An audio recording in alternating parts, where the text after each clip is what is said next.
Bonjour à tous and welcome to Learn French with Vincent, and this is Unité 7, Leçon E. And in this lesson we'll have the pleasure to discover together two verbs. So it's quite interesting because we've got first the verb savoir and then we've got the verb connaître. And if you want to translate that, directly in English, well, basically they mean the same thing and it would be translated with to know. Okay, so two verbs for the same meaning.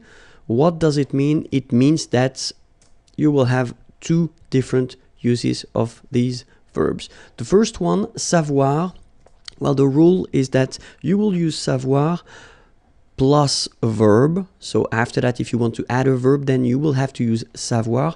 Or then if you want to put, as we say, structure verbale, so it's just somehow like a sentence. Okay, so if you want to introduce a sentence after savoir, then after to know, then that's savoir that you will have to use. Okay, but connaître, so same meaning as I said, it's to know. Okay, you will use connaître only if you want to put a name or a noun after connaître. Okay, so that's the main difference of use between savoir and connaître. Okay, so connaître plus a noun avec un nom, and then savoir with a verb or then structure or verbal structure, or let's say a sentence if you want. Okay, so first, of course, we should remember how to conjugate savoir at the present form here. Okay, je sais, tu sais, il sait, elle sait, nous savons, vous savez, ils savent, elles savent. Okay, so if you look carefully here, you write it S-A-I-S, well, the same way here. Here you write it S-A-I-T, okay, but then phonetically these three forms are the same, and it's c'est, okay? Je sais, tu sais, il sait, elle sait. All right, so let's see now the passé composé form.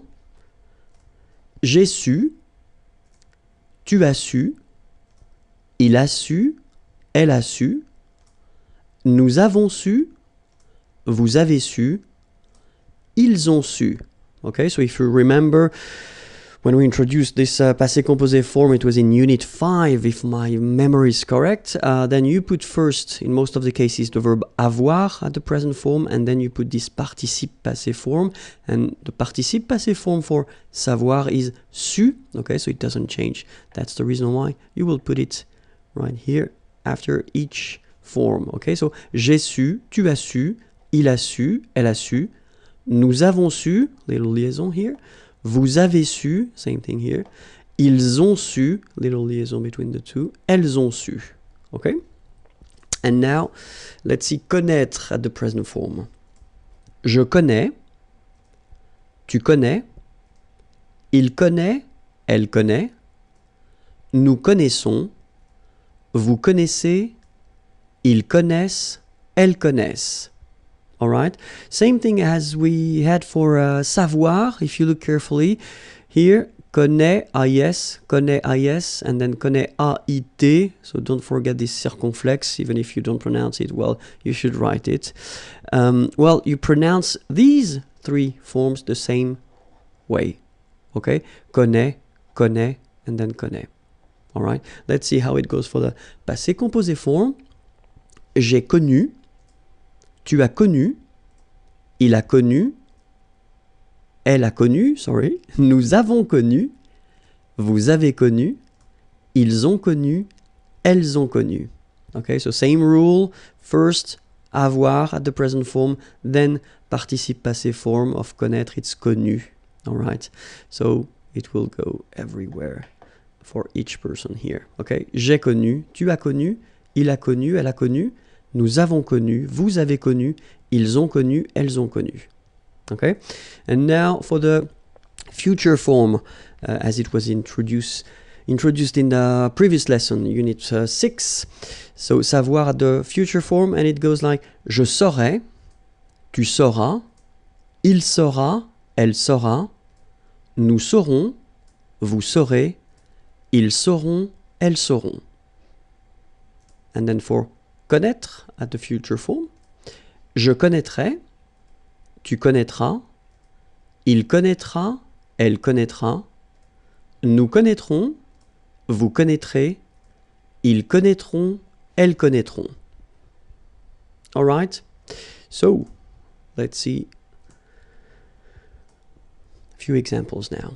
So the first one, remember, savoir, so you construct it with a verb or a sentence, okay? In that case, I just put a verb. Je sais chanter.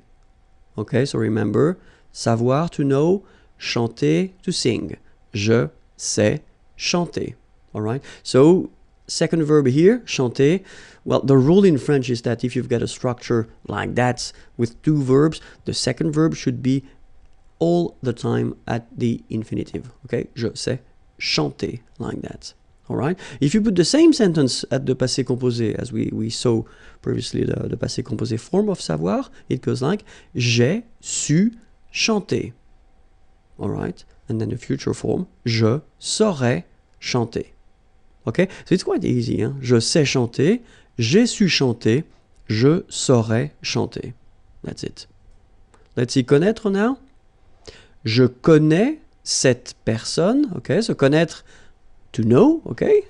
And then cette personne, person is person, and it's feminine, so if you want to put this, you should put it at the feminine, so it's this person, cette personne. Je connais cette personne. Passé composé, j'ai connu cette personne, and then the future form, je connaîtrai cette personne. Alright? So it's not that difficult, okay? But, of course, there is one exception. And the exception is savoir plus a noun. Okay, so you will use this structure only if you want to introduce this concept that we call in French par cœur, so by heart. Let's see one example. Je sais ma leçon. So in that case, savoir, to know, ma leçon, my lesson. Okay, so in that sentence, when you use je sais ma leçon, you really want to say that you know your lesson by heart. Okay, that's the reason why we use savoir in that case. Okay, same thing for the second example. Je sais mon texte, my text, or then my lines if you want. Je sais mon texte, okay? So it's the same. You want to introduce this idea that you know your text or your lines by heart. Okay, and that's the only exception when we will use savoir plus a noun. All right? I hope it was clear for you. Have a great day. If you can, you can find the video lessons, the previous and next here, and then the website is waiting for you. Have a great day. Bye-bye.